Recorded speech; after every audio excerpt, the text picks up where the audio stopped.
میری گفتگو کا عنوان واقعہ کربلا کی حقیقت۔ محرم کا مہینہ آتے ہی جگہ جگہ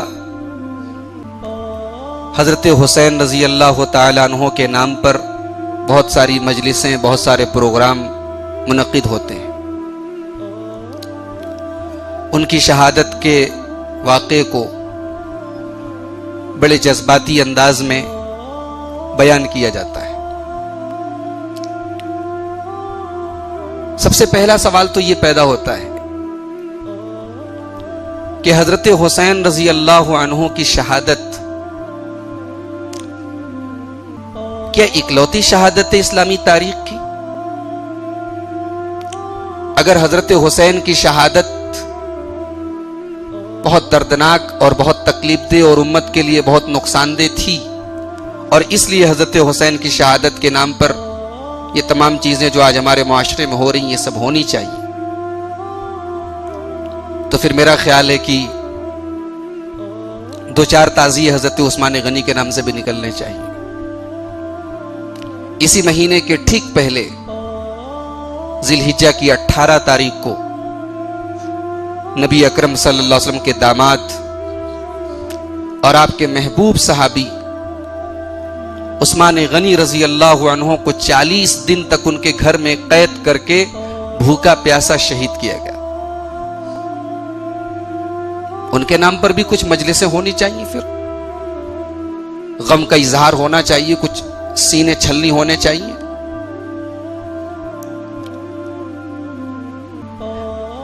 دراصل اسلام جو ہے بڑا سادہ دین ہے، بڑا سمپل دین ہے۔ اسلام رسم و رواج کی بیڑیوں سے ہمیں آزاد کرنے آیا تھا۔ ہمارے نبی صلی اللہ علیہ وسلم کی بعثت کا ایک مقصد یہ بتایا قرآن کریم میں اللہ تعالیٰ نے کہ آپ دنیا والوں کے کندھوں سے رسم و رواج کی زنجیروں کو ہٹانے آئے تھے۔ اللہ تعالیٰ سورہ اعراف میں کہتا ہے وَيَضَعُ عَنْهُمْ إِصْرَهُمْ وَالْأَغْلَالَ الَّتِي كَانَتْ عَلَيْهِمْ، ہم نے تمہیں وہ نبی دیا ہے جو تمہارے کندھوں پر سے تمہاری بیڑیوں کو ہٹاتے ہیں، جو تمہارے اوپر سے رسم و رواج کی زنجیروں کو ہٹاتے ہیں۔ محمد الرسول اللہ صلی اللہ علیہ وسلم دنیا میں جب تشریف لائے، بہت ساری رسم و رواج کی بیڑیاں لوگوں نے اپنے اپنے کندھوں پر لاد کر رکھی تھی۔ اللہ کے پیارے نبی ان رسم و رواج کی بیڑیوں کو ہٹانے آئے تھے۔ میرے پیارے بھائیوں، آج اس سے زیادہ افسوس کی کیا بات ہوگی کہ وہ نبی جو رسم و رواج کا خاتمہ کرنے کے لیے آئے تھے، جو انتہائی سمپل اور سادہ دین لے کر آئے تھے، اسی نبی کا نام لے کر، اسی نبی کے اہل بیت کا نام لے کر، اسی نبی کے نواسے کا نام لے کر آج دین کی شکل کو بدل دیا جائے، دین کے چہرے کو مسخ کر دیا جائے، اور دین کی ایک ایسی شکل دنیا کے سامنے پیش کی جائے کہ لوگ سوچنے پر مجبور ہو جائیں یہ کون سا دین ہے۔ محرم کا مہینہ غم کا مہینہ ہو گیا، لوگ گوشت نہیں کھاتے، لوگ شادیاں نہیں کرتے، لوگ خوشی کے کام نہیں کرتے۔ کیوں صاحب؟ ارے آپ کو پتا نہیں، اس محرم کی 10 تاریخ کو نواسے رسول کی شہادت۔ میرے پیارے بھائیوں، انسان کی زندگی میں خوشی بھی آتی ہے، غم بھی آتے ہیں۔ ہمارا دین تو وہ دین ہے جس نے ہمیں لیٹرین کرنے کا بھی طریقہ سکھایا، جس نے ہمیں بیوی سے ملنے کے آداب بھی بتائے۔ کیا ہمارا دین اتنا بے بس ہے کہ اس نے ہمیں غم کے سلسلے میں کوئی تعلیم نہیں دی؟ نہیں، ایسا کبھی نہیں ہو سکتا۔ ہمارے دین نے غم کے سلسلے میں بھی ہمیں تعلیم دی ہے کہ غم کا اظہار کیسے کیا جائے، غم منانے یا غم ظاہر کرنے کا طریقہ کیا ہو۔ اگر حسین رضی اللہ عنہ کی شہادت پر آج غم منایا جا رہا ہے تو حسین کے نانا کی تعلیم بھی دیکھنی چاہیے۔ اللہ کے پیارے نبی صلی اللہ علیہ وسلم کے بیٹے ابراہیم کا انتقال ہوتا ہے۔ بخاری کے الفاظ ہیں، اللہ کے نبی اپنے بیٹے کو گود میں لیے، آنکھوں سے آنسو بہ رہے ہیں۔ حضرت عبد الرحمن ابن عوف کہتے ہیں وَأَنْتَ يَا رسول اللہ، اے اللہ کے نبی آپ بھی رو رہے ہیں۔ آپ اللہ کے رسول ہو کر اور اتنے اونچے مقام پر ہو کر آپ کی آنکھوں میں ہم آنسو دیکھ رہے ہیں. نبی اکرم صلی اللہ علیہ وسلم فرماتے ہیں ہاذہ رحمۃ جعلھا اللہ فی قلوب عبادہ. اے عبد الرحمن، یہ آنسو جو میرے آنکھوں سے نکل رہے ہیں یہ انسان کے دل میں اللہ کی رحمت کی نشانی ہے. یہ آنسو ایک باپ کے آنسو ہیں جو بیٹے کے انتقال پر اور بیٹے کی جدائی پر نکل رہے ہیں. اس کے بعد اللہ کے نبی دوبارہ رونے لگتے ہیں اور آپ کی زبان پر یہ الفاظ جاری ہو جاتے ہیں ان العین تدمع والقلب یحزن ولا نقول الا ما یرضی ربنا. اے میرے بیٹے ابراہیم، تیرے جانے سے تیرے باپ کا دل غمگین ہے، تیرے باپ کی آنکھوں سے آنسو جاری ہیں، لیکن محمد الرسول اللہ اپنی زبان سے کوئی ایسا جملہ نہیں نکالیں گے جس سے اللہ ناراض ہو جائے. یہ ہے حسین کے نانا کی تعلیم. میرے پیارے بھائی، آج کیا ہو رہا ہے؟ حسین رضی اللہ عنہ کی شہادت بے شک انتہائی دردناک شہادت ہے، اور حسین رضی اللہ عنہ کا مقام بھی بے شک بہت اونچا ہے. آپ اہل بیت میں سے ہیں. حضرت عائشہ رضی اللہ عنہ کی حدیث ہے، مسلم شریف کے اندر موجود ہے، صحیح روایت ہے. حضرت عائشہ کہتی ہیں کہ ایک دن اللہ کے رسول صلی اللہ علیہ وسلم صبح صبح نکلے وعلیہ مرط مرحل من شعر اسود. آپ بلیک کلر کی ایک چادر اوڑے ہوئے تھے، سیاہ رنگ کی ایک چادر آپ اوڑے ہوئے تھے، اور وہ چادر جو تھی مرحل تھی، منقش ڈیزائن دار تھی، کچھ پھول وغیرہ اس پر بنے تھے. فجاء الحسن، حضرت حسن رضی اللہ تعالیٰ عنہ آئے. آپ نے اپنی چادر میں ان کو داخل کیا. پھر حسین رضی اللہ تعالیٰ عنہ آئے. آپ نے اپنی چادر میں ان کو داخل کیا. پھر ان دونوں کی والدہ حضرت فاطمہ الزہرا رضی اللہ تعالیٰ عنہ، نبی کی سب سے پیاری اور سب سے محبوب بیٹی، سب سے چھوٹی بیٹی، نبی کے کلیجے کا ٹکڑا، وہ تشریف لائیں. آپ نے اس چادر میں ان کو داخل کیا. اس کے بعد سیدنا علی مرتضی جو حسن و حسین کے والد ہیں، جو حضرت فاطمہ کے شوہر ہیں اور اللہ کے رسول کے چچا ابو طالب کے بیٹے ہیں، بڑے جلیل القدر صحابی ہیں، وہ تشریف لائے. آپ صلی اللہ علیہ وسلم نے ان کو بھی اپنی چادر میں داخل کیا. اور اس کے بعد آپ نے سورہ احزاب کی یہ آیت پڑھی انما یرید اللہ لیذھب عنکم الرجس اہل البیت ویطہرکم تطہیرا. اے نبی کے اہل بیت، اے نبی کے گھر والو، اللہ تم سے ہر طریقے کی گندگی کو دور کر کے تمہیں پاک اور صاف کرنا چاہتا ہے. یہ آیت قرآن کریم کے 22ویں پارے کی سٹارٹنگ میں ہے. اگر آپ قرآن کریم کا 22واں پارہ کھولیں گے تو یہ آیت اللہ کے رسول صلی اللہ علیہ وسلم کی بیویوں کے لیے، لیکن بخاری اور مسلم کی اس حدیث نے بتا دیا کہ اہل بیت میں اللہ کے نبی صلی اللہ علیہ وسلم کی بیویوں کے علاوہ آپ کے نواسے حسن اور حسین، آپ کی بیٹی فاطمہ اور آپ کے داماد حضرت علی بھی شامل. اس لیے ہمارا عقیدہ، ہمارا ایمان ہے کہ یہ تمام کے تمام لوگ اہل بیت میں شامل ہیں. اور بڑی عجیب بات یہ ہے کہ اس حدیث کو روایت کرنے والی اماں عائشہ ہیں. آج وہ طبقہ جو صحابہ کرام پر لعن طعن کرتا ہے، حضرت عائشہ کے بارے میں اس کی زبان بڑے غلط طریقے سے نکلتی ہے. حضرت عائشہ کے بارے میں بڑے کمنٹس ہوتے ہیں، بڑے تبصرے ہوتے ہیں. یہ حدیث ایسے لوگوں کے منہ پر تھپڑ ہے کہ نعوذ باللہ ثم نعوذ باللہ. اگر حضرت عائشہ کے دل میں یا دیگر صحابہ کے دل میں اہل بیت کے لیے کوئی بغض ہوتا، کوئی عداوت ہوتی، تو اہل بیت کی فضیلت میں اتنی شاندار حدیث اگر کسی نے بیان کی ہے تو حضرت عائشہ رضی اللہ تعالیٰ نے بیان کی. تو حضرت حسین کا مقام بہت اونچا ہے، اور ان کو کربلا کے میدان میں شہید کرنے والے جہنمی لوگ ہیں. یہ ہمارا عقیدہ ہے. کربلا کا یہ واقعہ کیسے ہوا، اس کی حقیقت کیا ہے، اس کو جاننے کے لیے ہمیں تھوڑا سے اس کے بیک گراؤنڈ پر بھی نظر ڈالنی پڑے گی. اس کا کانٹیکسٹ کیا تھا، کن حالات میں کربلا کا یہ واقعہ پیش آیا اور کیوں پیش آیا. تو ہم واقع کربلا سے ہزاروں سال پیچھے چلتے ہیں. دنیا میں قوم ہے قوم یہود. یہ دنیا کی ایک ایسی قوم ہے کہ اللہ تعالیٰ نے قرآن کریم میں اس کے بارے میں فرمایا ضربت علیہم الذلۃ والمسکنہ. اللہ کی طرف سے ذلت ان کے مقدر میں لکھ دی گئی ہے. یہ ذلیل قوم ہے. آج بھی ہم جب سورہ فاتحہ پڑھتے ہیں تو اقرار کرتے ہیں کہ اے اللہ ہمیں ان کے راستے پہ نہیں چلانا جو تیرے غضب کے حقدار ہوئے.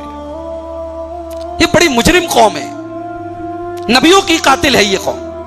اس نے زکریہ علیہ السلام جیسے پیغمبر کو قتل کیا. اس نے حضرت عیسیٰ کو سولی دینے کی کوشش کی.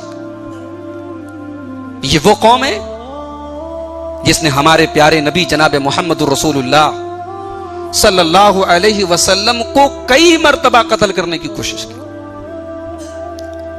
اور آپ کو معلوم ہے ہمارے نبی صلی اللہ علیہ وسلم کو زہر دیا گیا تھا. وہ زہر دینے والی ایک عورت تھی اور وہ عورت یہودی تھی. اور اللہ کے رسول صلی اللہ علیہ وسلم کے انتقال کے وقت اس زہر کا اثر آپ کو فیل ہو رہا تھا, محسوس ہو رہا تھا. بخاری کی روایت ہے. آپ نے فرمایا کہ عائشہ مجھے آج بھی اپنی اتڑیاں کٹتی ہوئی محسوس ہوتی ہیں اس زہر سے. اسی لیے علماء کی ایک جماعت کہتی ہے کہ اللہ کے نبی صلی اللہ علیہ وسلم شہید ہیں, آپ کو شہادت کی موت نصیب ہوئی ہے, اس زہر کی وجہ سے آپ شہید ہوئے ہیں. تو یہودی وہ قوم ہے. انبیاء کو قتل کرنا, اللہ کا مذاق اڑانا. قرآن کریم کا 4 پارہ اٹھائیے سورہ آل عمران کی آیت. لقد سمع اللہ قول الذین قالوا ان اللہ فقیر ونحن اغنیاء. اللہ تعالیٰ ان مجرموں کی باتوں کو سن رہا ہے. اللہ جانتا ہے, سنتا ہے جو یہ کہا کرتے ہیں کہ اللہ تو فقیر ہے اور ہم امیر ہیں. زکوٰۃ کا مذاق اڑا رہے تھے کہ اللہ کو زکوٰۃ کی کیا ضرورت ہے, اس کا مطلب اللہ غریب ہے ہم امیر ہیں. جو اسلام میں زکوٰۃ کا کانسیپٹ ہے, صدقہ اور خیرات کا کانسیپٹ ہے, یہودی اس کا مذاق اڑاتے ہوئے کہا کرتے تھے نبی صلی اللہ علیہ وسلم سے, صحابہ سے, ارے تمہارا اللہ تو غریب ہے, تمہارا اللہ تو فقیر ہے. اللہ اکبر, نعوذ باللہ. یہ ان کی زبان تھی. اللہ نے فرمایا سنکتب ما قالوا, جو بکنا ہے بک لو, جو کہنا ہے کہہ دو. تمہارے یہ سیاہ کارنامے لکھے جا رہے ہیں, تمہارے یہ کرتوت لکھے جا رہے ہیں, اور ایک ایک کرتوت کا تمہیں قیامت کے دن اللہ کی بارگاہ میں تمہیں حساب دینا ہوگا. تو ان یہودیوں نے نبی اکرم صلی اللہ علیہ وسلم کی زندگی میں بھی اور آپ کی وفات کے بعد بھی اسلام کو چوٹ پہنچانے کے لیے کوئی کسر نہیں چھوڑی. حضرت ابو بکر کے دور میں یہ سکسیس نہیں ہوئے, حضرت عمر کے دور میں سکسیس نہیں ہوئے, لیکن شروعات کر دی انہوں نے اپنے فتنے کی. حضرت عمر کی شہادت, اگر کوئی شہادت دردناک کا پوائنٹ آف ویو آپ کنارے رکھ دیجئے, اگر کسی شہادت سے امت کا نقصان ہوا ہے تو میں سمجھتا ہوں تمام شہادتوں میں سب سے ٹاپ پر حضرت عمر فاروق کی شہادت رکھی جائے گی. حضرت عمر وہ شخصیت ہے کہ ان کے جیسا جینیس انسان پوری اسلامی تاریخ میں پیدا نہیں ہوا. حضرت عمر کو کھنجر مارنے والا ابو لولو فیروز اس کو تیار کرنے والے یہودی تھے. اور حضرت عمر کی شہادت کے بعد سے اب فتنے کا ایک دروازہ کھلا ہے. اسی لیے اللہ کے رسول صلی اللہ علیہ وسلم نے صحیح حدیثوں میں حضرت عمر کو دروازہ کہا ہے کہ یہ دروازہ جب تک ہے امت کے اندر فتنہ نہیں آئے گا. یہ دروازہ ہٹے گا فتنے آنے شروع ہو جائیں گے, فتنوں کا انٹرنس شروع ہو جائے گا. حضرت عمر کے بعد حضرت عمر نے اپنے انتقال سے پہلے 6 لوگوں کی ایک کمیٹی بنائی اور کہا کہ یہ وہ 6 لوگ ہیں کہ جب اللہ کے رسول صلی اللہ علیہ وسلم دنیا سے تشریف لے گئے تو ان 6 لوگوں سے راضی تھے. ان میں سے کسی ایک کو تم اپنا خلیفہ چوائس کر لو, چوز کر لو. حضرت عمر کی شہادت کے بعد, انتقال کے بعد, صحابہ کرام نے 3 دن تک آپس میں مشورہ کیا. عثمان غنی رضی اللہ تعالیٰ عنہ خلیفہ بنائے گئے. عثمان غنی کی خلافت کا دور 12 سال تک رہا. ان کے 12 سال کا جو یہ دور تھا, اس کے شروعات کے 6 سال بہت سکون سے گزرے, لیکن لاسٹ کے جو 6 سال تھے اس میں ایک لابی تیار ہوئی. اور اس لابی کا فاؤنڈر کون تھا؟ عبداللہ ابن سبا نام کا ایک انسان تھا جو مصر کا رہنے والا تھا، یہودی تھا. اس نے اسلام کا لبادہ اوڑا، ظاہر مسلمان ہو گیا، اور اس نے خلیفہ وقت کے خلاف ورغلانا شروع کیا. لوگوں میں اس خیال کو پھیلانا شروع کیا کہ عثمان کیوں خلیفہ بن گئے جب اللہ کے نبی کے داماد، آپ کی کے سب سے قریبی رشتہ دار حضرت علی موجود ہیں، تو عثمان کیوں خلیفہ بن گئے. اور عثمان غنی رضی اللہ عنہ پر جھوٹے الزامات کہ یہ اپنے رشتہ داروں کو بہت کچھ دیتے ہیں اور سرکاری خزانے کو اپنے پرسنل یوز میں لاتے ہیں وغیرہ وغیرہ. لیکن صحابہ کرام اس پروپیگنڈے سے سیف تھے، محفوظ تھے. لیکن آپ جانتے ہیں دنیا میں کوئی مومنٹ، کوئی تحریک چاہے جتنی بھی غلط ہو، کچھ نہ کچھ تو اس کے فالوورز پیدا ہی ہو جاتے ہیں. مرزا غلام احمد قادیانی جھوٹا نبی پیدا ہوا. مولانا ثناء اللہ امرتسری ہماری جماعت کے ایک بڑے مناظر، انتہائی جلیل القدر عالم، انہوں نے مرزا غلام احمد قادیانی کی زندگی میں باقاعدہ مباہلہ ہوا. دونوں لوگوں نے مباہلہ کیا کہ سچے کی زندگی میں جھوٹا مر جائے گا اور دردناک موت مرے گا. مولانا ثناء اللہ امرتسری کا انتقال ہندوستان کی آزادی کے بعد ہوتا ہے 1948 میں، اور مرزا غلام احمد قادیانی 1907 میں حیضہ کی بیماری میں مرتا ہے، لیٹرین میں مرتا ہے. سچے اور جھوٹے کا فیصلہ تو ہو گیا، مگر کیا قادیانی ختم ہو گئے؟ نہیں ختم ہوئے. آج بھی موجود ہے قادیانی، اور ہم سے اور آپ سے زیادہ ایکٹیو ہیں اپنے مشن کے لیے. ابھی بنارس میں، جہاں کا میں رہنے والا ہوں، بنارس سے تقریباً 20 کلومیٹر کی دور پر ایک گاؤں میں ایک مسجد میں ایک آدمی نماز پڑھاتا تھا، جمعہ پڑھاتا تھا، مسجد کا امام تھا. وہ قادیانی تھا، کسی کو خبر نہیں. حالانکہ وہ مسجد الحمدللہ اہل حدیث کی نہیں تھی، لیکن گاؤں والے جاہل، ان پڑھ، دین سے دور، ایک قادیانی آ کے ان کے بیچ میں کام کر رہا، انہیں معلوم بھی نہیں. اس میں سے کچھ پڑھے لکھے لوگوں کو محسوس ہوا، بھنک لگی اس کی باتوں سے، اس کے لٹریچر سے بات آئی. بہرحال اس فتنے کو کسی طریقے سے ختم کرنے کی کوشش ہو رہی ہے، اللہ تعالیٰ ختم کرے. تو قادیانی ہیں آج. حالانکہ سب کو پتا ہے کہ ہمارے نبی آخری نبی ہیں، آپ کے بعد جو بھی نبی آئیں گے سب جھوٹے ہوں گے، مگر مرزا غلام احمد قادیانی کے ماننے والے آج بھی ہیں دنیا میں. تو یہ دنیا کا دستور ہے. غلط مشن ہے، غلط ویژن ہے، غلط نظریہ ہے، غلط تھیوری ہے، مگر کچھ نہ کچھ فالوورز آپ کو مل جائیں گے. شیطان لگا ہوا ہے نا. حضرت عثمان غنی کے دور میں ایک لابی پیدا ہو گئی، اسی عبداللہ ابن سبا کی ایکٹیویٹیز کے نتیجے میں، اور یہ لابی عثمان غنی کے خلاف پروپیگنڈا کرنے لگی. حالات یہاں تک پہنچے کہ یہ 1000-2000 کی تعداد میں اکٹھا ہو کر مدینہ پہنچ گئے. حج کا موسم تھا، صحابہ کرام کی بڑی تعداد مکہ میں ہے جو مدینہ سے 500 کلومیٹر دور ہے، اور وہ زمانہ آج کی طرح کمیونیکیشن کے اعتبار سے بہت ایزی نہیں تھا. مدینہ خالی ہے صحابہ کرام سے. ان لوگوں نے عثمان غنی رضی اللہ تعالیٰ عنہ کے گھر کو گھیر لیا، اور اسلامی تاریخ کا انتہائی بلیک چیپٹر ہے یہ کہ خلیفہ وقت کو، اور خلیفہ وقت بھی کون؟ نبی کا وہ داماد کہ جس کے بارے میں اللہ کے نبی نے فرمایا غزوہ تبوک کے موقع پر، جب عثمان غنی نے 1000 سونے کے سکے لا کے نبی کے پاس رکھے تھے، تو اللہ کے نبی نے فرمایا تھا ما ضر عثمان ما عمل بعد اليوم، عثمان کو کوئی اس کا کوئی عمل نقصان نہیں پہنچا سکتا. یہ عثمان غنی کا مقام تھا. پورے مدینہ میں میٹھے پانی کا کوئی کنواں نہیں تھا. عثمان غنی نے اپنی پرسنل کمائی سے بیر روما کو خرید کے مسلمانوں کو وقف کر دیا. آج اس خلیفہ کو ایک گلاس پانی پینے کی اجازت نہیں، پانی بند ہے. نبی کی مسجد کی تعمیر جس نے کرائی، اللہ کے رسول صلی اللہ علیہ وسلم مسجد نبوی کی زمین خریدتے ہیں، زمین چھوٹی ہے، بازو کی زمین. اللہ کے رسول نے صحابہ سے اپیل کی کہ اس زمین کو کوئی خرید لے تو مسجد کی توسیع ہو جائے، مسجد بڑی ہو جائے.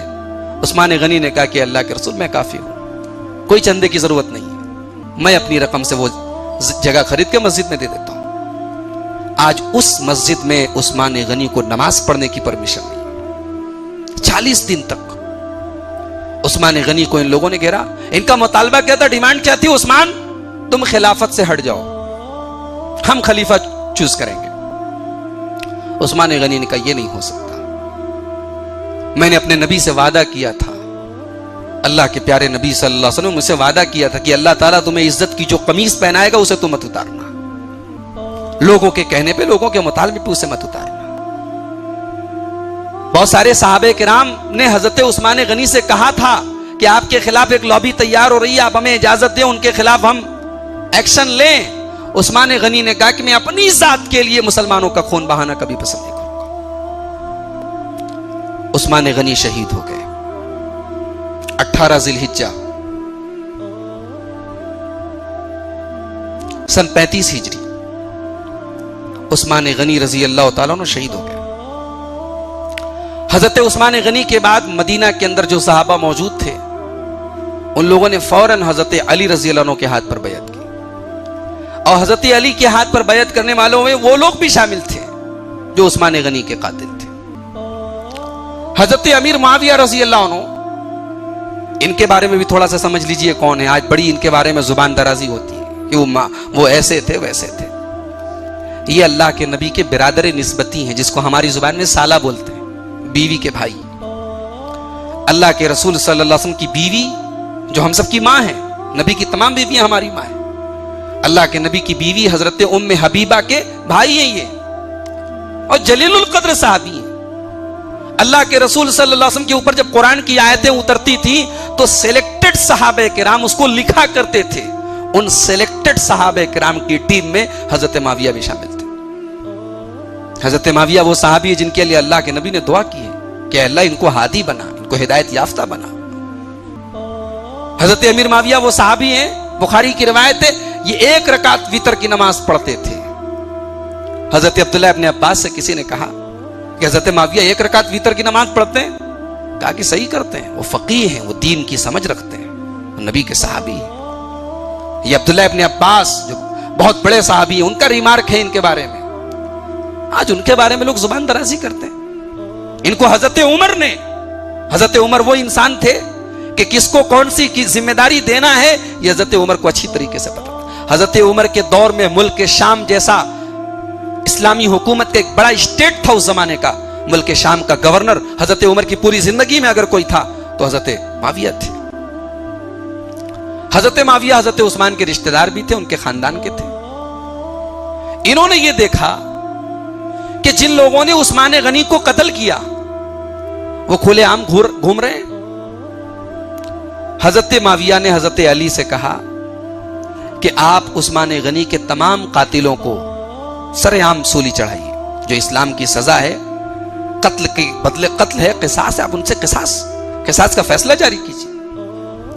حضرت علی کا یہ اسٹینڈ تھا کہ ابھی حالات پرسکون نہیں ہیں, ابھی وہ لوگ غالب ہیں, وہ لوگ حاوی ہیں, ابھی تھوڑے حالات اچھے ہو جائیں, پرسکون ہو جائیں, ہم چن کے تمام قاتلوں سے اسلام کا قانون نافذ کریں گے. یہ ڈسپیوٹ کی بنیاد بنا حضرت علی اور حضرت معاویہ کے بیچ میں. یہاں پہ ایک بات یاد رکھیں, عام طور سے ایسا سمجھا جاتا ہے کہ حضرت علی اور حضرت معاویہ کے بیچ میں کرسی کی لڑائی تھی. نعوذ باللہ, دونوں صحابی ہیں, اور ہمارے لیے حضرت علی بھی بہت انتہائی قابل احترام ہے اور حضرت معاویہ بھی قابل احترام ہے. اور بھی آپ نے صحابہ کے اوپر پوری تقریر سنی ہے, کچھ بتانے کی ضرورت نہیں ہے. نبی کا کوئی صحابی معمولی نہیں ہوتا, یہ بات یاد رکھیے. نبی کا کوئی صحابی صحابہ کرام کے بعد قیامت تک آنے بڑے سے بڑے ولی کسی ایک صحابی کے مقام کو نہیں پہنچ سکتے. یہ ہمارا عقیدہ اور ایمان ہے.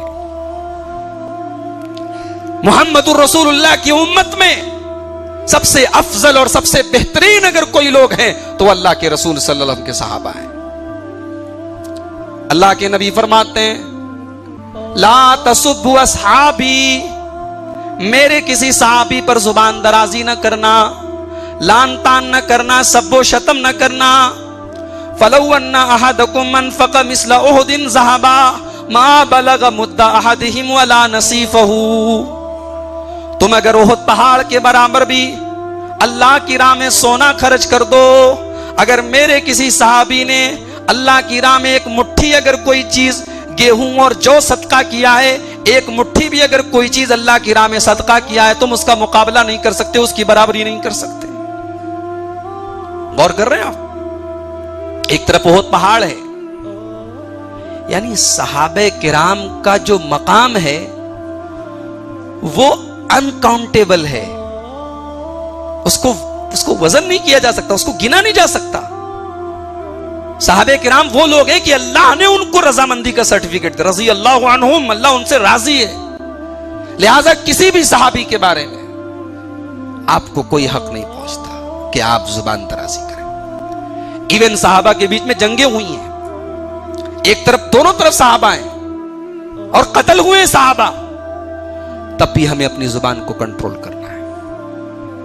علامہ ابن ابی العز بہت بڑے عالم گزرے ہیں، یہ مسلکی اعتبار سے حنفی تھے لیکن عقیدے کے اعتبار سے سلفی تھے، اور ہمارے مادر علمی جامعہ سلفیہ بنارس میں ان کی کتاب شرح العقیدۃ الطحاویہ پڑھائی جاتی ہے، عقیدے کی ٹاپ کی کتاب ہے، اور میں سمجھتا ہوں کہ اکثر ہندوستان کے اکثر اہل حدیث مدارس میں پڑھائی جاتی ہے کتاب۔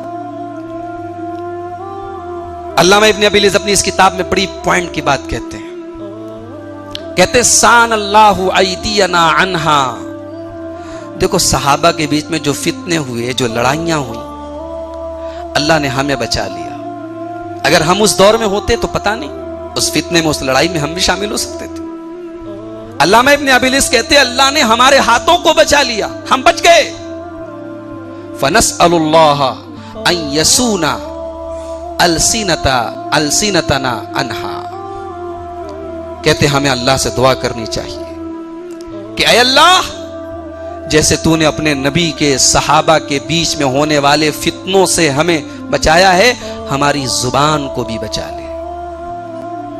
یہ بہت بڑی بات ہے۔ واقعہ کربلا پر بات کرتے وقت ہمیں اس پوائنٹ کو ہمیشہ ذہن میں رکھنا چاہیے کہ ہماری زد میں کوئی صحابی تو نہیں آ رہا ہے، ہم کسی صحابی پر تو نہیں انگلی اٹھا رہے۔ صحابہ معصوم نہیں تھے، یہ بات یاد رکھیں، صحابہ انسان تھے، ان سے غلطیاں ہوئی ہیں، مگر ان کی نیتوں میں کھوٹ نہیں تھا، وہ امت کا کبھی برا نہیں چاہتے تھے۔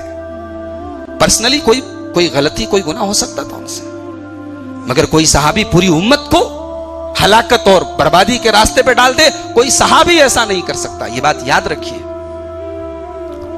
حضرت علی حضرت معاویہ میں ڈسپیوٹ ہوا اور بڑھا، جنگ تک نوبت پہنچی، دونوں طرف صحابہ کرام کا ایک گروپ تھا۔ پھر حضرت علی رضی اللہ عنہ کی جو فوج تھی اس میں وہ لوگ شامل تھے جو اس پورے فتنے کی بگننگ اور اسٹارٹنگ سے اس فتنے میں لگے ہوئے تھے۔ وہ کبھی نہیں چاہتے تھے کہ اس طریقے کی جنگ ختم ہو جائے۔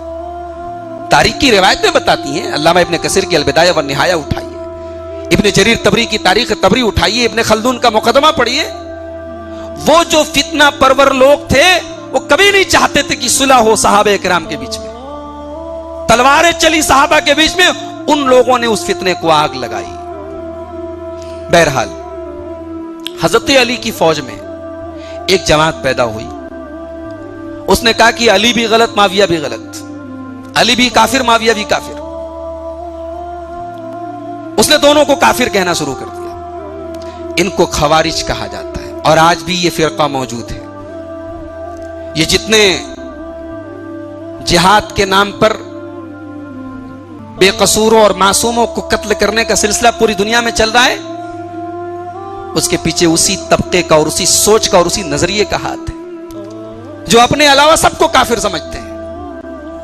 یہ بات یاد رکھیں کہ قرآن و حدیث کی روح سے، سلف صالحین کے مسلک کے روح سے کسی کی تکفیر کرنا، کسی کو کافر قرار دینا، اس کے بڑی شرائط ہیں، بڑے کنڈیشنز ہیں۔ فٹافٹ کافر ہے فلاں، کافر ہے فلاں، کافر ہے، اپنے علاوہ سب کو کافر سمجھنا، یہ سلف صالحین کا طریقہ نہیں ہے، یہ اہل حدیث کا منہج نہیں، یہ بات یاد رکھیں۔ تو خارجی نام کا ایک فرقہ پیدا ہوا، خوارج کا فرقہ۔ اس میں سے ایک آدمی عبد الرحمن ابن ملجم نام کا، اس نے فجر کی نماز میں حضرت علی پر حملہ کر کے ان کو شہید کر دیا۔ سن 40 ہجری حضرت علی شہید ہو گئے۔ حضرت علی کی شہادت کے بعد اس دور میں جو لوگ موجود تھے، اچھا حضرت علی نے اپنے دور میں اسلام کا جو کیپٹل تھا مسلمانوں کا، اس کو مدینہ سے ٹرانسفر کر دیا کوفہ میں، عراق میں، کیونکہ حضرت علی رضی اللہ عنہ ایسا سمجھتے تھے کہ مجھے سپورٹ کرنے والے اور مجھے ماننے والے زیادہ تر لوگ عراق میں ہیں، میرے لیے زیادہ سیف جگہ عراق ہے، کوفہ ہے۔ حضرت علی کوفہ چلے گئے، اسلامک کیپٹل جو حضرت عثمان غنی رضی اللہ عنہ کے اس دور تک مدینہ میں تھی، اب وہ ٹرانسفر ہو کے کوفہ پہنچ گئی۔ حضرت علی کی شہادت کے بعد کوفہ کے لوگوں نے حضرت حسن، ان کے صاحبزادے، بڑے صاحبزادے حضرت حسن کو خلیفہ بنایا، ان کے ہاتھ پر بیعت کی، اور پھر وہی لڑائی کی تیاری شروع۔ 5 سال تک مسلسل لڑائیاں ہوتی رہی ہیں۔ اب ان لوگوں نے پھر حضرت حسن کو اکسانا شروع کیا، چلیے اپنے ابا جان کے طریقے پر اور ان کے نقش قدم پر چلیے اور معاویہ کے خلاف لڑائی کے میدان میں چلیے۔ حضرت حسن رضی اللہ عنہ فطری طور پر نیچرلی بڑے صلح پسند اور امن پسند تھے۔ انہوں نے غور کیا کہ لڑائی میں خون کس کا بہ رہا ہے؟ مسلمان کا بہ رہا ہے۔ کیا ہم اسی لیے آئے تھے؟ کیا ہمارے نبی اسی لیے آئے تھے کہ کلمہ گو کو قتل کرے، مسلمان کو قتل کرے؟ حضرت حسن رضی اللہ عنہ نے بہت بڑا اسٹینڈ لیا۔ انہوں نے کہا کہ میں حضرت معاویہ کے ہاتھ پہ صلح کرتا ہوں، میں یہ تمام لڑائی جھگڑا بند کرتا ہوں۔ اور آپ کو یہ جان کر حیرت ہوگی کہ حضرت حسن نے جیسے ہی صلح کی بات کہی، وہی لوگ جو کل تک ان کے ہاتھ پر بیعت کر رہے تھے، ان کو اونچا مقام دے رہے تھے، وہی کوفہ کے شرارتی لوگوں نے حضرت حسن رضی اللہ عنہ کو مذل المومنین اور عار المومنین کہنا شروع کر دیا کہ ارے آپ نے تو ہماری ناک مٹی میں ملا دی، آپ صلح کی بات کر رہے ہیں۔ یعنی ان کو صلح نہیں پسند تھی، ان کو لڑائی پسند تھی۔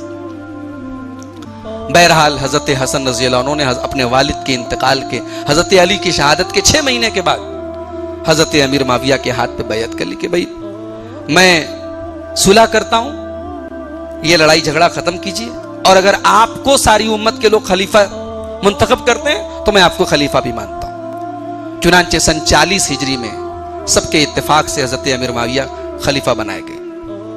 یہ سال 5 سال کی مسلسل لڑائیوں کے بعد یہ سال پوری امت کے لیے سکون کا سال پیدا ہوا، اور وہ اختلاف اور خانہ جنگی ختم ہوئی۔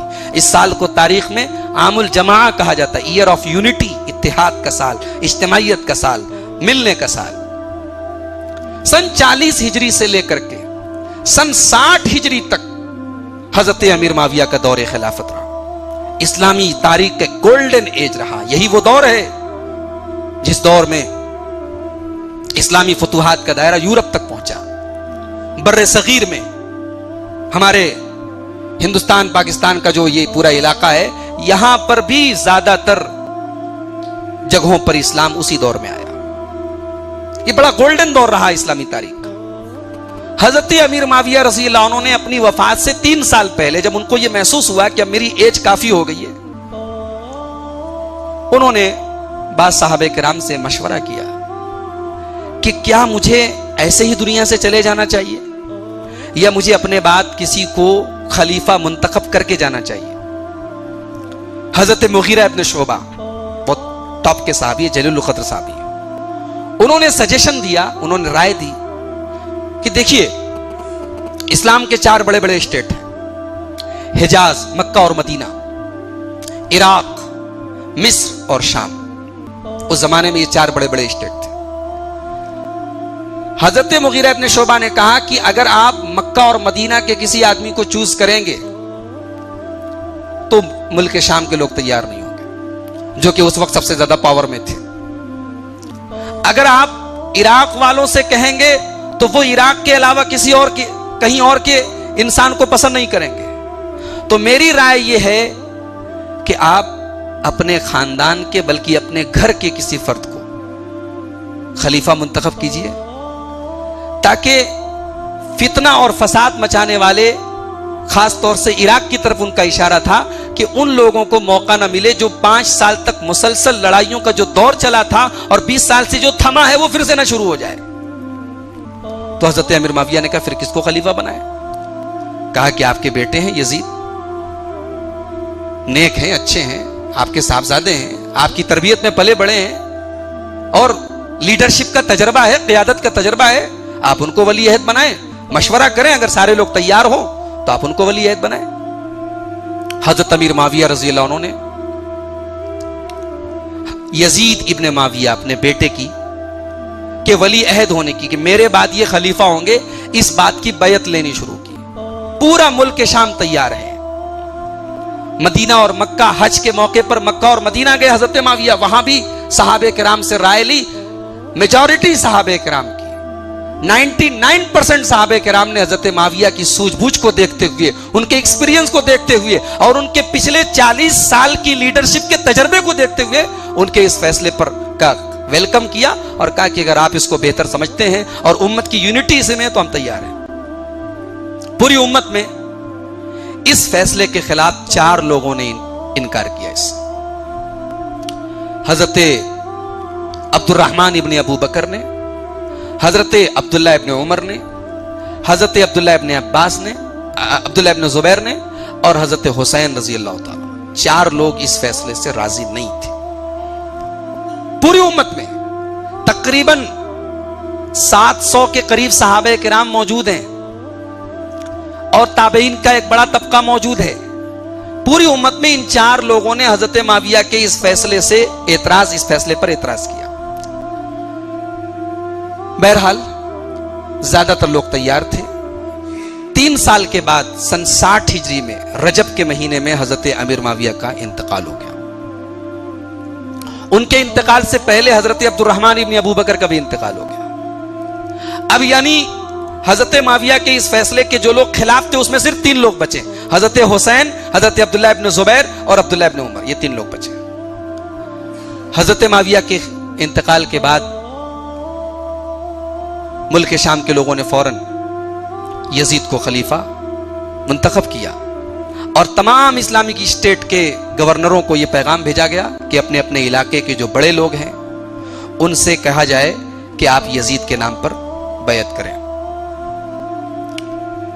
یہاں پر ایک بات تھوڑا سا سمجھ لیجئے، اس کو بہت غور سے سمجھنے کی چیز ہے کہ حضرت امیر معاویہ نے ایسا کیوں کیا؟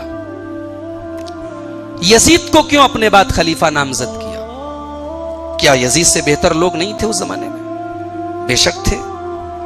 حضرت حسین رضی اللہ عنہ موجود تھے، حضرت عبداللہ ابن عمر تھے، عبداللہ ابن عباس تھے، یعنی یہ وہ لوگ تھے کہ جن کا کمپیریزن بھی نہیں کیا جا سکتا یزید سے۔ یہ لوگ تو صحابہ ہیں، یزید صحابہ میں سے تو نہیں ہے، انہوں نے نبی کا زمانہ تو نہیں پایا، عثمان غنی کے دور میں پیدا ہوئے۔ صحابہ کرام کا ایک گروپ موجود ہے، ان کے رہتے ہوئے حضرت معاویہ نے یزید کو کیوں خلیفہ نامزد کیا؟ یہ بہت بڑا سوال ہے۔ اس کا جواب یہ ہے، اسلام کے اندر کہیں یہ نہیں لکھا ہے اور نہ یہ کامن سینس میں یہ چیز آتی ہے کہ حکمراں یا حاکم یا خلیفہ اس کو بنایا جائے جو بیسٹ ہو۔ اسلام میں ایسی کوئی کنڈیشن نہیں ہے۔ یہ تو ایک اتفاق تھا کہ حضرت ابو بکر اپنے دور میں بیسٹ تھے، حضرت عمر اپنے دور میں بیسٹ تھے، حضرت عثمان اپنے دور میں بیسٹ تھے، حضرت علی اپنے دور میں بیسٹ تھے، لیکن اسلام کے اندر یہ کنڈیشن نہیں ہے کہ خلیفہ بیسٹ ہو۔ اسلام یہ کہتا ہے کہ ایک اچھا دیندار انسان ہو اور خلافت کا اہل ہو، حکومت چلا سکتا ہو، لیڈرشپ کی قیادت کی صلاحیت ہو، وہ خلیفہ بن سکتا ہے۔ اور آپ اس کا انکار نہیں کر سکتے کہ حضرت معاویہ نے اپنے بیٹے یزید میں یہ تمام خوبیاں دیکھی تھی۔ انہوں نے ایک باپ ہونے کے ناطے اپنے بیٹے کو خلیفہ نہیں نامزد کیا تھا۔ ایسا نہیں تھا کہ ان کے دل میں چور تھا اور اپنے بیٹے کو خلیفہ بنا کے، چونکہ باپ تھے اور باپ کو بیٹے سے محبت ہوتی ہے اس لیے اپنے بیٹے کو خلیفہ بنا کے جا رہے تھے۔ نہیں، ایسا نہیں تھا۔ اگر ایسا ہوتا تو دمشق کی جامع مسجد میں جمعہ کے خطبے میں منبر پر کھڑے ہو کے حضرت معاویہ نے اللہ سے یہ دعا نہ کی ہوتی کہ اے اللہ، تو جانتا ہے کہ میں نے اپنے بیٹے یزید کو کیوں خلیفہ نامزد کیا ہے۔ اگر میرے دل میں کوئی چور ہے، اگر میرے دل میں کوئی کھوٹ ہے، اگر اپنے بیٹے کی محبت کی وجہ سے میں اپنے بیٹے کو خلیفہ نامزد کر کے جا رہا ہوں، نومینیٹ کر کے جا رہا ہوں، تو اے اللہ تو میرے بیٹے کو خلافت کی اس کرسی تک پہنچنے سے پہلے میرے بیٹے کو اٹھا لے۔ یہ دعا ایک صحابی، ایک بیٹے کا باپ نہیں کر سکتا ہے میرے بھائی۔ حضرت معاویہ یہ سمجھتے تھے کہ ہمارے بیٹے ہی کی خلافت پر سب کا اتفاق ہوگا اور ان کے بیٹے کے اندر ایسی کوئی برائی بھی نہیں تھی۔ آج جو برائیاں بیان کی جا رہی ہیں کہ یزید ایسا تھا، یزید ویسا تھا، شرابی تھا، زانی تھا، یہ باتیں بیان کرنے والے اس پر غور کریں کہ گویا کہ ان 4 لوگوں کے علاوہ باقی تمام صحابہ کرام نے ایک زانی کو، ایک شرابی کو، ایک ناچ گانا کرنے والے کو امت کا خلیفہ بننے پر وہ لوگ تیار ہو گئے، راضی ہو گئے۔ صحابہ کرام اتنے ہلکے لوگ نہیں تھے میرے بھائیوں، صحابہ کرام تو حق کے لیے اپنی جان دے دینے والے اور سر کٹانے والے لوگ تھے۔ ہمارا ایمان تو یہ ہے صحابہ کرام کے بارے میں کہ اگر یزید واقعی میں اتنے گھٹیا کیریکٹر کے مالک ہوتے تو حضرت حسین کے ساتھ صرف 72 لوگ نہ جاتے، حضرت حسین کے قافلے میں تمام صحابہ کرام جاتے، تمام تابعین جاتے۔ رجب کے مہینے میں حضرت معاویہ کا انتقال ہوا، یزید کی خلافت تمام اسلامک اسٹیٹ کے گورنروں کو حکم دیا گیا کہ یزید کے نام کی بیعت لیں۔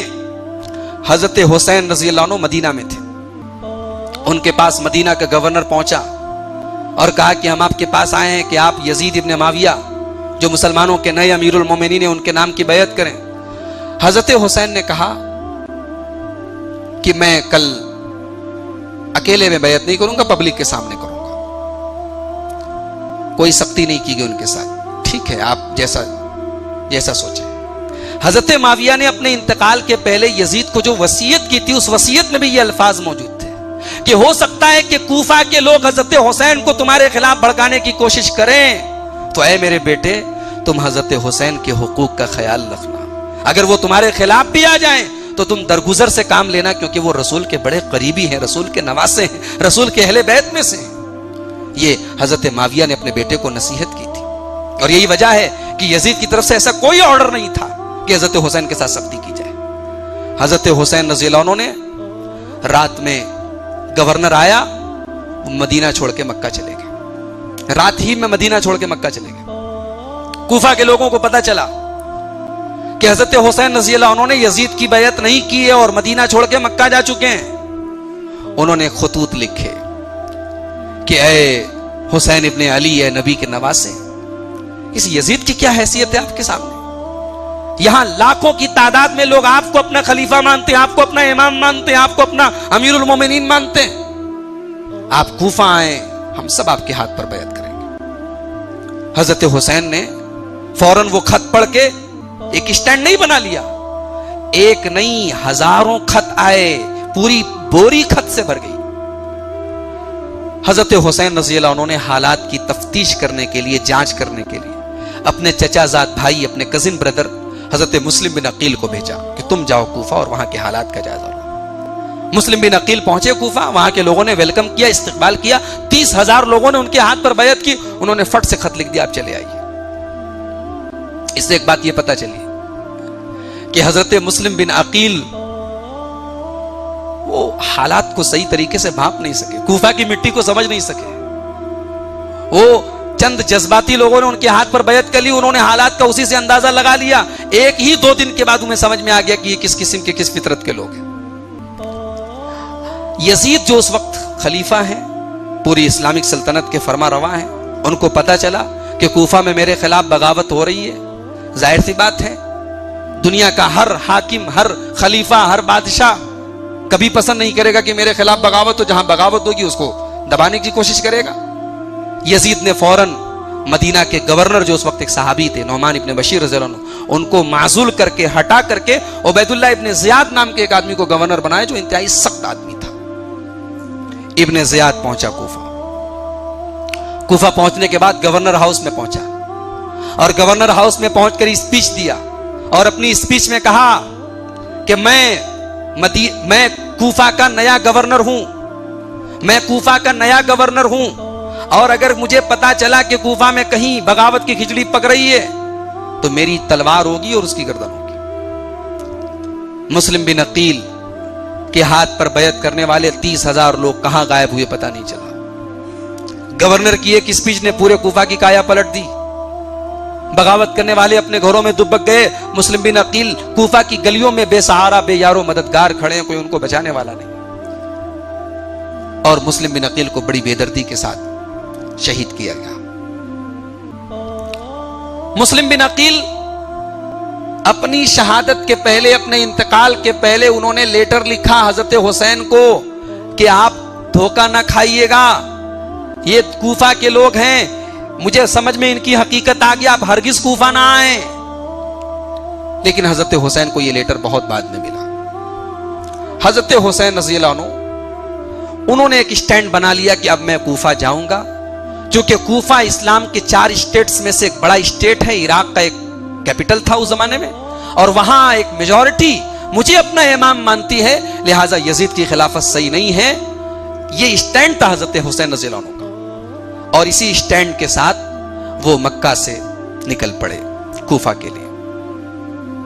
راستے میں مدینہ سے ہوتے ہوئے گئے تھے کئی صحابہ کرام، جس میں عبداللہ ابن عباس کا نام آتا ہے، حضرت جابر بن عبداللہ کا نام آتا ہے، عبداللہ ابن عمر کا نام آتا ہے، یعنی جو جلیل القدر صحابہ کرام اس وقت موجود تھے، سب نے حضرت حسین کو روکا، مت جائیے آپ، کہاں جا رہے ہیں آپ؟ یہ وہ لوگ ہیں جنہوں نے آپ کے بھائی کو زہر دیا، یہ وہ کوفہ کی مٹی ہے جس نے حضرت آپ کے والد محترم حضرت علی کو ہمیشہ پریشان کیا زندگی بھر، اور آخر میں حضرت علی کو قتل کرنے والا بھی کوفہ کا انسان تھا۔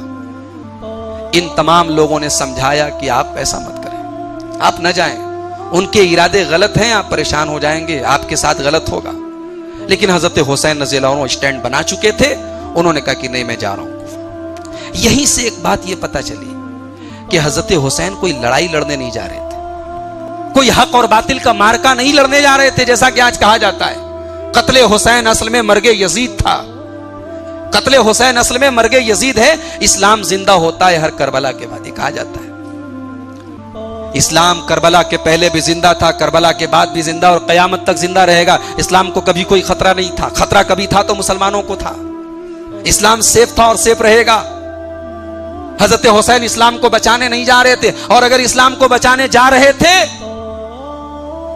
تو پھر آپ یہ بھی مان لیجئے کہ جتنے صحابہ اس دور میں موجود تھے نعوذ باللہ سب اسلام کے دشمن تھے۔ اسلام کو بچانے کے لیے نبی کا نواسا جا رہا ہے، کوئی ساتھ نہیں دے رہے، عبداللہ ابن عباس ساتھ نہیں دے رہے، عبداللہ ابن عمر ساتھ نہیں دے رہے، جابر بن عبداللہ جو نبی کے ٹاپ کے صحابہ کرام ہیں وہ ساتھ نہیں دے رہے، بلکہ منع کر رہے ہیں، مت جائیے آپ۔ حضرت حسین رضی اللہ عنہ صرف اس لیے جا رہے تھے کیونکہ ان کے پاس اس بات کا پختہ ثبوت تھا کہ مجھے ان کوفہ کے لوگوں نے بلایا ہے، اور کوفہ اسلام کے ایک بڑا اسٹیٹ ہے، یہ لوگ یزید کو اپنا خلیفہ نہیں مانتے، لہٰذا یزید کی خلافت صحیح نہیں ہے، یہ ان کا اپنا اسٹینڈ تھا، اور اسی اسٹینڈ کے ساتھ وہ کوفہ جا رہے تھے۔ اس دستے نے، اس فوجی دستے نے حضرت حسین کو روکا اور کہا کہ آپ کہاں جا رہے ہیں؟ کہا کہ میں کوفہ جا رہا ہوں۔ کہا کس لیے جا رہے ہیں؟ کہا کوفہ کے لوگوں نے مجھے بلایا ہے۔ اپنے خطوط کی بوری دکھائی۔ ابن زیاد کے طرف سے جو نمائندہ گیا تھا اس نے حضرت حسین سے کہا کہ کیا آپ یزید کو اپنا خلیفہ نہیں مانتے؟ کہا کہ نہیں بھئی، تمام کوفہ کے لوگ مجھے بلا رہے، وہ لوگ یزید کو اپنا خلیفہ نہیں مانتے، لہٰذا میں یزید کی بیعت نہیں کرتا۔ حضرت حسین نے صاف صاف کہہ دیا۔ اب وہاں پر حضرت حسین کے ساتھ جو کوفی لوگ بھی تھے اس سفر میں، ان لوگوں نے یہ محسوس کیا کہ اب جب یہ خطوں کی بوری کھلے گی اور ان لوگوں کے نام اوپن ہوں گے جنہوں نے حضرت حسین کو خط لکھے، تو ہماری تو جان کی خیر نہیں۔ ان لوگوں نے ایسے حالات پیدا کیے کہ حضرت حسین رضی اللہ عنہ اور اس فوجی دستے کے بیچ میں کچھ بات چیت ہو رہی تھی، سمجھوتے کی بات ہو رہی تھی، ان لوگوں نے لڑائی اور جھگڑے کا ماحول پیدا کیا۔ علامہ ابن کثیر رحمۃ اللہ علیہ لکھتے ہیں البدایہ والنہایہ میں کہ حضرت حسین نے اس موقع پر 3 آپشن رکھے اس فوجی دستے کے سامنے۔ کہا کہ دیکھو، میں کوئی جنگ کرنے نہیں آیا ہوں، میرا ارادہ کوئی لڑائی لڑنے کا نہیں، میرے ساتھ میرے اہل بیت ہیں، میرے پریوار کے لوگ ہیں، میرے بیوی بچے ہیں، مجھے تم کسی اسلامی سرحد پر بھیج دو، میرے بچوں کو واپس مدینہ بھیج دو، میں کوئی ڈسپیوٹ اور اختلاف نہیں کرنا چاہتا۔ ایک طریقہ تو یہ ہے۔ دوسرا طریقہ یہ ہے کہ مجھے واپس بھیج دو، اور تیسرا طریقہ ہے کہ مجھے دمشق بھیج دو یزید کے پاس، میں یزید سے ڈائریکٹ بات کروں گا۔ یہ الفاظ علامہ ابن کثیر نے بھی نقل کیے ہیں، امام طبری نے، اور تاریخ کی تقریباً تمام معتبر کتابوں میں یہ الفاظ نقل کیے گئے کہ حضرت حسین نے یہ الفاظ استعمال کیے کہ میں اپنا ہاتھ یزید کے ہاتھ پہ رکھ دوں۔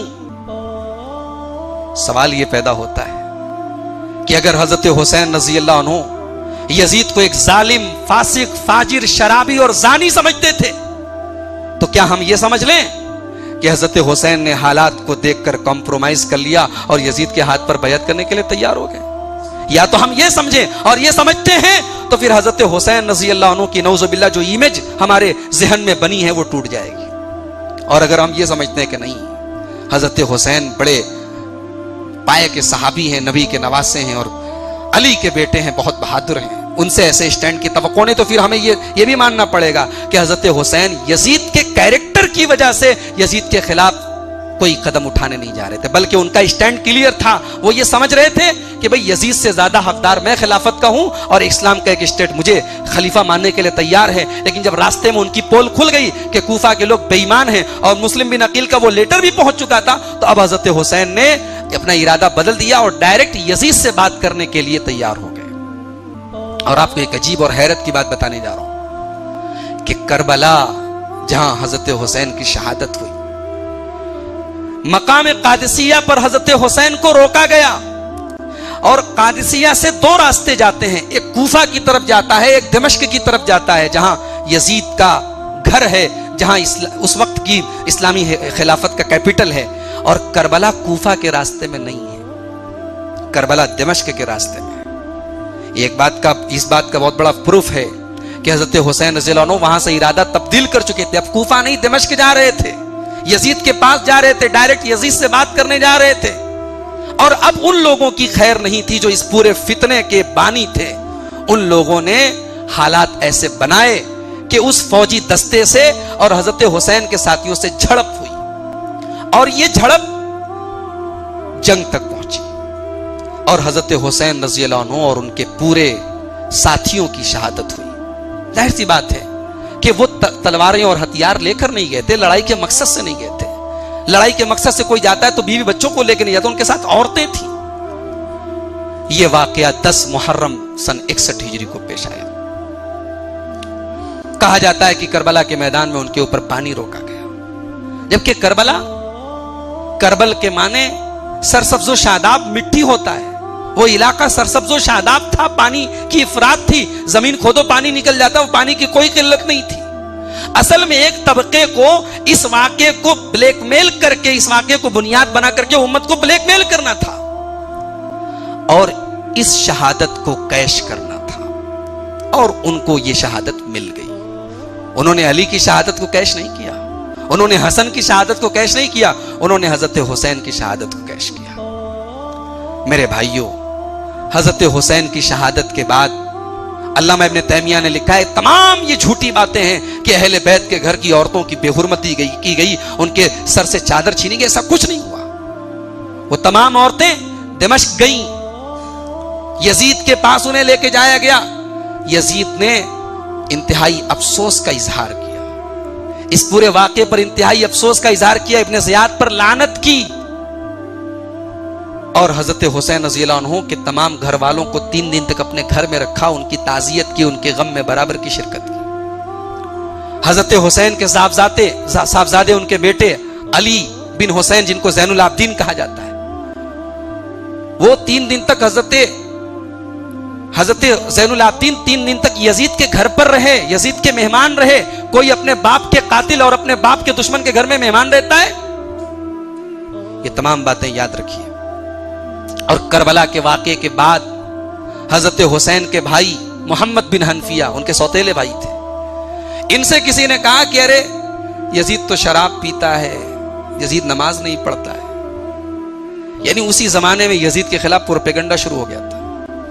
حضرت محمد بن حنفیہ جو حضرت حسین کے سوتیلے بھائی حضرت علی کے بیٹے ہیں، انہوں نے کہا کہ میں نے یزید کو دیکھا ہے، رأیتہ مواظبا علی الصلاۃ، وہ نماز کا پابند ہے، وہ اللہ کے رسول کی سنتوں کے بارے میں پوچھتا ہے، علم دین کے بارے میں علماء سے اور صحابہ کرام سے پوچھتا ہے. تم کیسی بات کر رہے ہو؟ یعنی اسی زمانے میں یزید کے خلاف پروپیگنڈا کرنے والے بھی تھے اور یزید کا ڈیفنس کرنے والے بھی تھے.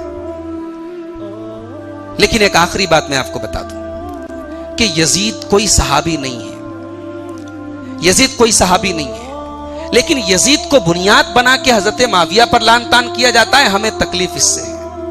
لوگ یزید کو لعن طعن کرتے ہیں، ہم یزید کو بھی لعن طعن کرنے کو انتہائی غلط اور گناہ سمجھتے ہیں. ہمارا اسٹینڈ یہ ہے لا تسبوا الاموات فانهم قد افضوا الى ما قدموا.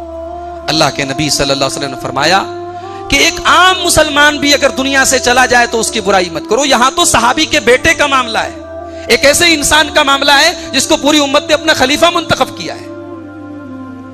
حضرت حسین رضی اللہ عنہ نے کہیں پر بھی اپنی کسی اسپیچ میں, اپنی کسی تقریر میں, اپنے کسی لیٹر میں یزید کے کیریکٹر پر کوئی سوالیہ نشان کھڑا نہیں کیا ہے. لہٰذا ہمارا اس پورے معاملے میں یہی کہنا ہے کہ حضرت حسین کو شہید کرنے والے حقیقت میں وہی کوفی لوگ ہیں جو اس پورے فتنے کے اصل ذمہ دار تھے.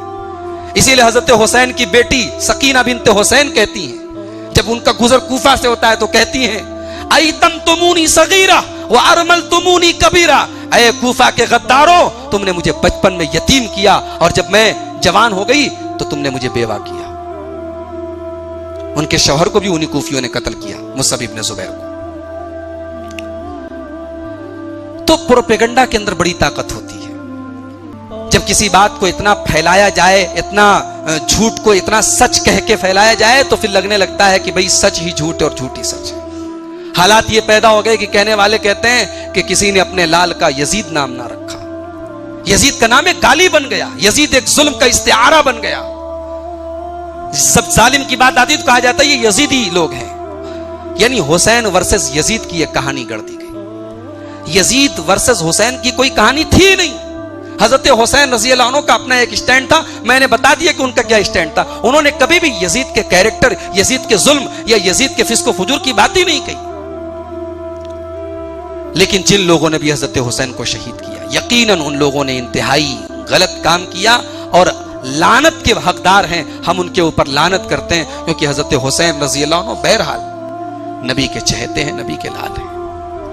اللہ کے نبی نے حسن و حسین کو اپنے باغ کے دو پھول قرار دیا ہے. اللہ کے نبی حسن و حسین کو گود میں لے کے نماز پڑھتے تھے. ہم جو وتر کی نماز میں دعائے قنوت پڑھتے ہیں, یہ دعائے قنوت بھی ہمیں حسن اور حسین نے سکھائی ہے کہ ہم نے اپنے نانا سے اس کو یاد کیا. حسن و حسین سے ہمیں محبت ہے, لیکن ہمیں صحابہ کرام سے بھی محبت ہے. ہم ان میں سے نہیں ہیں کہ اہل بیت اور حسن و حسین کی محبت کے نام پر ہم صحابہ کرام پر تبرہ کریں اور ان کے اوپر لعنت کریں. ہم اس منہج سے, اس مسلک سے بری ہیں.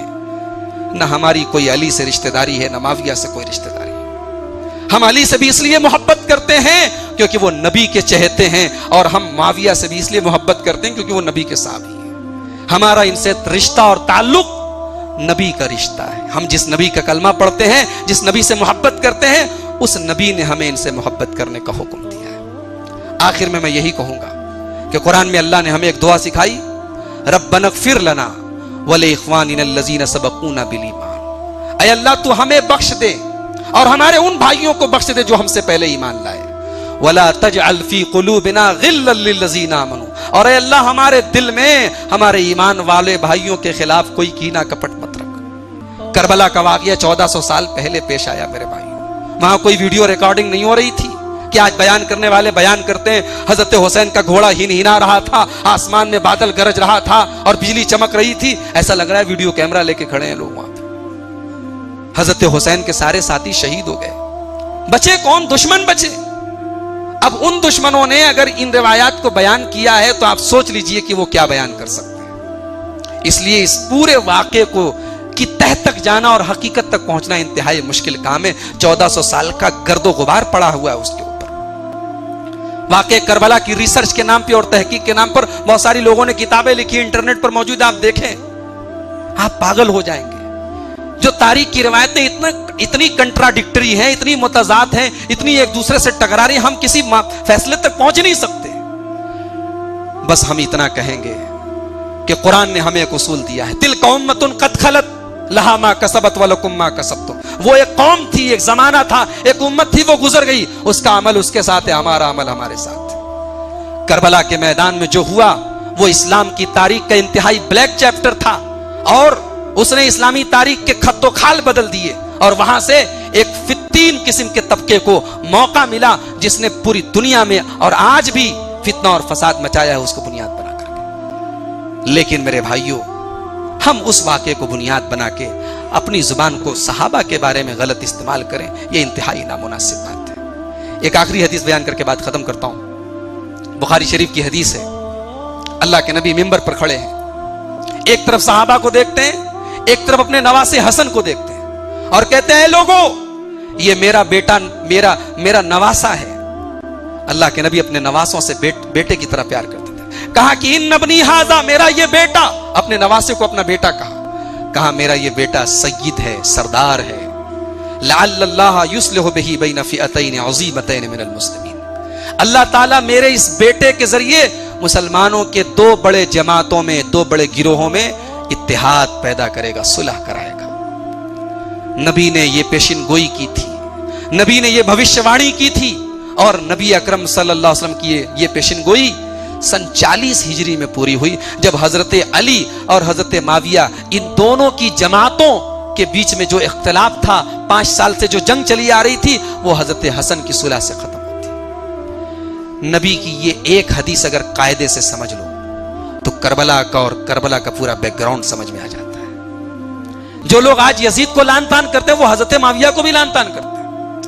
وہ یہ کہتے ہیں کہ یزید نے حضرت حسین کو قتل کروایا، اس نے اپنے باپ دادا کا بدلہ لیا، اس کے باپ دادا کو حضرت علی نے جنگ بدر میں مارا تھا، اس نے اپنے باپ دادا کا بدلہ لیا۔ وہ لوگ مجھے صرف ایک سوال کا جواب دیں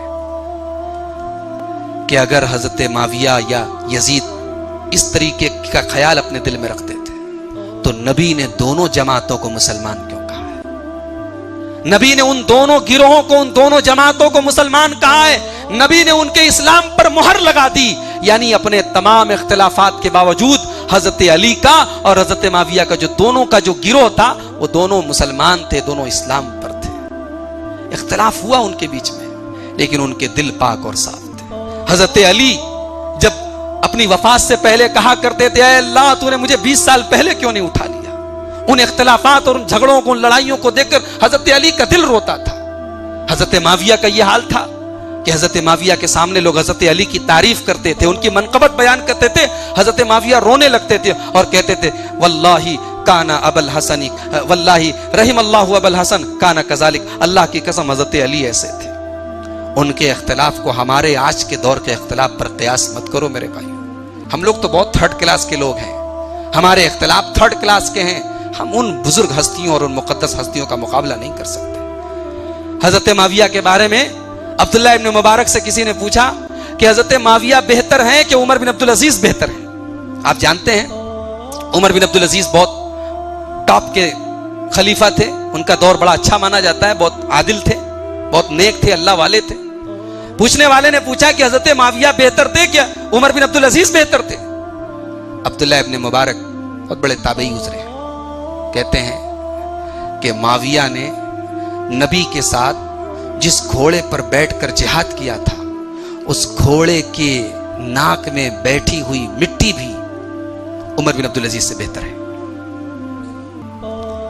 یہ سلف صالحین کا اسٹینڈ تھا حضرت معاویہ کے بارے میں۔ یہ تمام باتیں اپنے ذہن میں رکھیے۔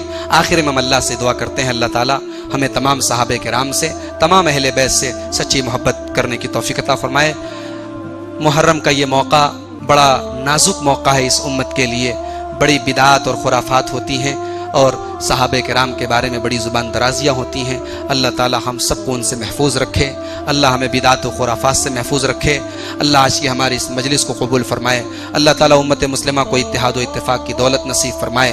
رب العالمین آج اختلافات اس حد تک پہنچ گئے ہیں کہ ایک فرقہ اور ایک مسلک کے لوگ دوسرے مسلک کی مسجدوں تک کو گرا رہے ہیں۔ اللہ ایسے لوگوں کو صحیح سمجھ عطا فرمائے۔ مسلک کے نام پہ جو نفرت اور زہر اس حد تک بھر گیا ہے کہ ایک دوسرے کی مسجدیں لوگ گرا رہے ہیں، اللہ اس طریقے کی نادانی اور بے وقوفی کی حرکت سے پوری امت کو محفوظ رکھے۔